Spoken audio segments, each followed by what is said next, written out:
नमस्कार दोस्तों, मैं हूं श्रीधर और आप देख रहे हैं नेताजी डॉट लाइव। आखिर भारतीय जनता पार्टी द्वारा शासित दो राज्य क्यों चर्चा में है?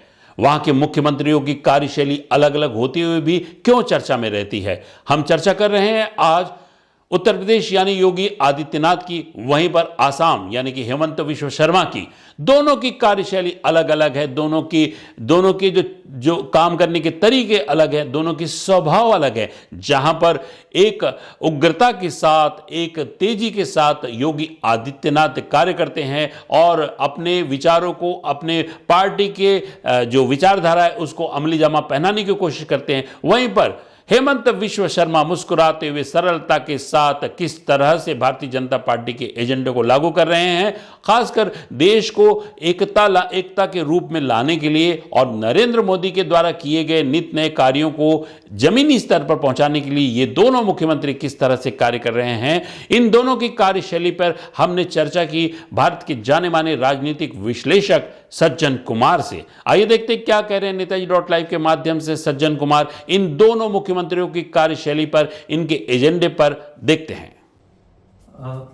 देखिए, जो बीजेपी के दो मुख्यमंत्री हैं, उत्तर प्रदेश जो सीटों की दृष्टि से सबसे बड़ा प्रदेश है, और असम जो नॉर्थ ईस्ट में सबसे बड़ा राज्य है, इसके जो दो मुख्यमंत्री हैं योगी आदित्यनाथ और हेमंत बिश्वा शर्मा। अब देखिए, ये दोनों आप कह सकते हैं कि स्टार चीफ मिनिस्टर है। ये एक नॉर्मल चीफ मिनिस्टर नहीं है। स्टार चीफ मिनिस्टर जब मैं कह रहा हूं तो कुछ सोच समझ के कह रहा हूं कि पहली बात देखिए कि इन दोनों की पृष्ठभूमि क्या है। योगी आदित्यनाथ जो है वो आरएसएस और बीजेपी वाले परंपरा से नहीं आते हैं। वो जो हिंदू महासभा है, जिस पीठ के वो महंत हैं, गोरखनाथ पीठ, जो इनके गुरु के गुरु दिग्विजय नाथ थे, जिनका राजनीति में पदार्पण हुआ और जिसके बाद उनके शिष्य महंत अद्वैतनाथ और उनके शिष्य महंत योगी आदित्यनाथ, ये लोग हिंदू महासभा के ट्रेडिशंस। हिंदू महासभा आप याद रखें कि सावरकर की पार्टी थी। ये आरएसएस दोनों राइट विंग के ही थे, दोनों हिंदुत्व को लेकर समर्पित थे, लेकिन इनके पद्धति में थोड़ा फर्क था। हिंदू महासभा से आने के कारण, उसकी पृष्ठभूमि होने के कारण, जो योगी आदित्यनाथ है वो काफी ओजस्वी और काफी जो अपनी बात करते हैं, जो उनकी शैली है, उसमें एक असर्शन, एक एनर्जी, और जिसे विपक्षी दल कहते हैं कि काफी उग्र स्वभाव के हैं, राजनीतिक तौर पे उग्र स्वभाव के हैं। दूसरी तरफ जो हेमंत बिश्वा शर्मा है, वो कांग्रेस के बहुत पुराने वेटरन पॉलिटिशियन रहे हुए हैं। जब तरुण गोगोई वहां के मुख्यमंत्री रहे 15 साल, उनके हनुमान के तौर पे हेमंत बिश्वा शर्मा उसमें कांग्रेस की सारी सरकार को बनाना, उसको चलाना, इनकी अहम भूमिका थी। और ये पुराने जो कांग्रेसी, जो ओल्ड क्लासिक कांग्रेसी होते हैं, और इनकी ट्रेनिंग भी वहां के एक और काफी दिग्गज कांग्रेस के मुख्यमंत्री थे, हितेश्वर सैकिया, उन्होंने इनको यूथ पॉलिटिक्स में, एनएसयूआई में, यूथ कांग्रेस में, और धीरे धीरे इनके व्यक्तित्व को निखारा। तो छात्र राजनीति से निकले, कांग्रेस की परंपरा में गए, और बाद में जब कांग्रेस से इनका मोह भंग हुआ तो ये बीजेपी की तरफ आए। टिपिकल आप देखेंगे कि यूपी में योगी आदित्यनाथ की वही भूमिका है, एक असंभव को संभव कर दिखाना, जो असम में हेमंत बिश्वा शर्मा ने किया। यूपी एक ऐसा प्रदेश है जहां 1985 के बाद कोई भी पार्टी, चाहे वो बहुजन समाजवादी पार्टी हो मायावती जी की, चाहे वो समाजवादी पार्टी हो मुलायम सिंह जी और आज अखिलेश यादव की, चाहे वो कांग्रेस हो या चाहे भारतीय जनता पार्टी हो, 1985 के बाद 403 विधानसभा सीट वाले प्रदेश में कोई भी पार्टी लगातार 2 बार सत्ता में अपने बल पे नहीं आई है। लेकिन योगी आदित्यनाथ ने, उनके नेतृत्व में बीजेपी ने यह कर दिखाया। उसी तरीके से असम में, जहां पे 126 विधानसभा की सीटें हैं और 14 लोकसभा की सीटें हैं, वो तो कांग्रेस स्टेट कहा जाता था। आजादी के बाद से अगर आप बीच में देख लें, जनता पार्टी वाला जो 1977 का समय था, और बीच में जब असम गण परिषद का थोड़ा बहुत 1-2 साल की अवधि को छोड़ दें, तो असम 2016 तक आजादी के बाद से एक कांग्रेस स्टेट रहा है। ये कांग्रेस तो वहां डिफॉल्ट पार्टी है, इस तरह की बात थी। ऐसे प्रदेश में बीजेपी का 2016 में सत्ता में आना और 2021 में फिर से उसकी पुनरावृत्ति होना, दोबारा लगातार सत्ता में आना, यह हेमंत बिश्वा शर्मा ने किया। ये तब किया जब वहां कांग्रेस के पास कमिटेड वोट बैंक है। लगभग 35 से 38% वहां पे अल्पसंख्यक वोट बैंक है, जो कि भाजपा के विरोध में वोट देता है। और जो विरोध में कांग्रेस और वहां की एक बदरुद्दीन अजमल की यूडीएफ पार्टी है, उन दोनों में एकजुट था, तो कोई विभाजन भी नहीं हुआ। तो 35 से 38% मुस्लिम वोट के बावजूद हेमंत बिश्वा शर्मा के नेतृत्व में बीजेपी दोबारा जीती ही नहीं, बल्कि और सीटें भी बढ़ गई। 126 सीटों में 80 से ज्यादा सीटें हैं। तो ये तो हो गई समानता की बात कि स्टार चीफ मिनिस्टर है, असंभव को संभव कर दिखाए, जो पॉलिटिकल एनालिसिस में बड़ा ही मुश्किल लगता है, लगभग असंभव सा लगता है। लेकिन दोनों की कार्यशैली में देखेंगे तो एक विभिन्नता भी है, एक अंतर भी है। वो अंतर ये है कि चाय आपको पसंद है, लेकिन किसी को गरम कड़क चाय पसंद होती है, वो आदित्यनाथ है। और किसी को ना बिल्कुल जब ये गर्मी हो जाए, सब कुछ हो जाए, तो बिल्कुल उसे ice tea, ice flavour T, जो ठंडी चाय होती है, जिसका असर तो वही होता है लेकिन पता नहीं लगता है, वो हेमंत बिश्वा शर्मा है। आप देखेंगे कि इनकी जो नीतियां हैं, भाजपा को सांगठनिक तौर पे सरकार के काम को जिस तीव्र गति से करने की क्षमता हो, चाहे एडमिनिस्ट्रेटिव हो, चाहे गवर्नेंस हो, चाहे ऑर्गेनाइजेशनल हो, चाहे जनता के साथ कनेक्ट हो, या आप कह सकते हैं 24/7 मोड में जो काम करने की शैली है, इन दोनों की है। लेकिन योगी आदित्यनाथ में वो एक गर्माहट दिखती है।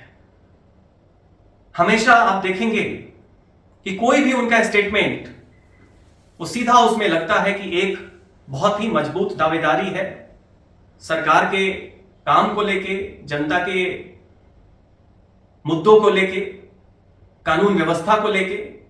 और उसमें आप हमेशा देखेंगे कि ब्यूरोक्रेसी हो या अपोजिशन पार्टी हो या माफिया हो, योगी आदित्यनाथ एक का आकर्षण है कि वो उग्र स्वभाव से, उग्र स्वभाव का यह मतलब नहीं कि किसी से गाली गलौज करना या झगड़ा करना, उग्र स्वभाव से मतलब हमेशा एक दिखता है कि वो एक मिशन मोड में बिल्कुल आगे बढ़ रहे हैं, एक ओजस्वी और एक बहुत ही गर्माहट के साथ। कि जिस अतीक अहमद के खिलाफ पीड़ित परिवारों ने मुकदमा दर्ज कराया, उसके परिवार के खिलाफ, वह समाजवादी पार्टी के द्वारा पोषित माफिया है और उसकी कमर पर तोड़ने का काम हमारी सरकार ने किया है। और फिर मैं कहता हूं, इसे इस माफिया को मिट्टी में मिला देंगे। सरकार किसकी है? सरकार किसकी है? हेमंत बिश्वा शर्मा आपको जब देखेंगे तो बिल्कुल शांत, हमेशा मुस्कुराते रहने वाले, बहुत ही मीठी भाषा में।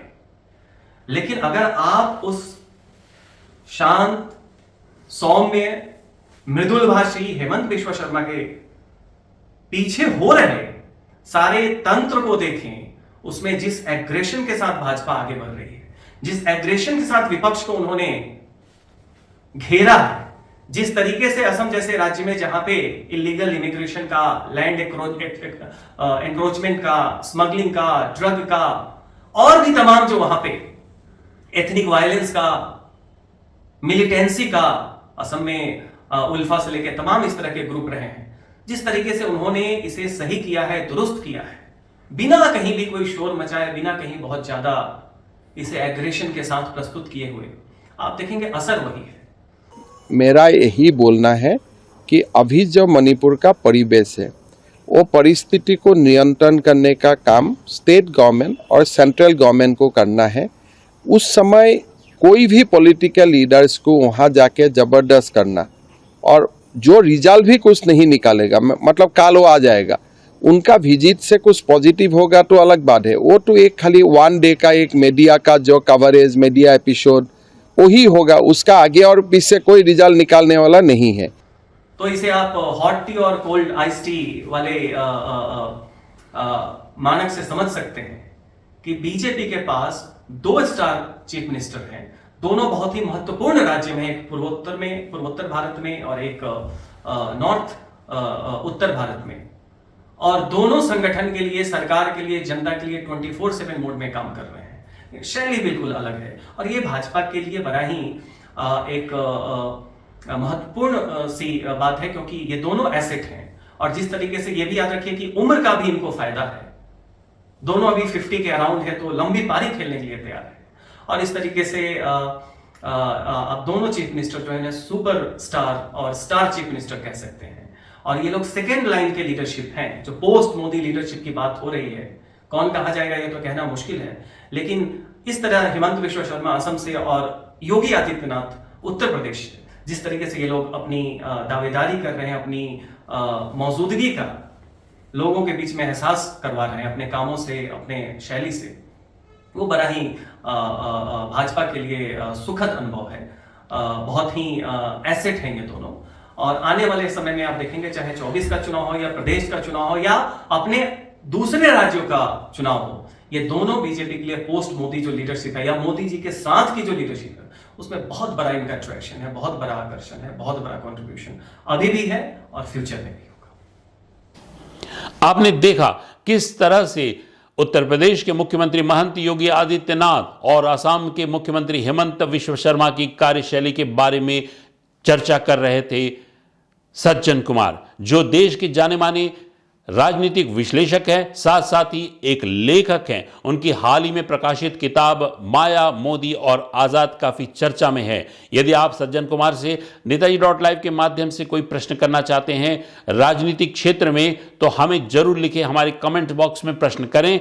हम आपके उन प्रश्नों के उत्तर आप तक के पहुंचाने की कोशिश करेंगे सज्जन कुमार के माध्यम से, और आने वाले समय में भी अपने विश्लेषणों के माध्यम से सज्जन कुमार नेताजी.live में बने रहेंगे। हमारे इस चैनल को देखने के लिए हमारे इस चैनल को लाइक करें, शेयर करें, सब्सक्राइब करें। नमस्कार।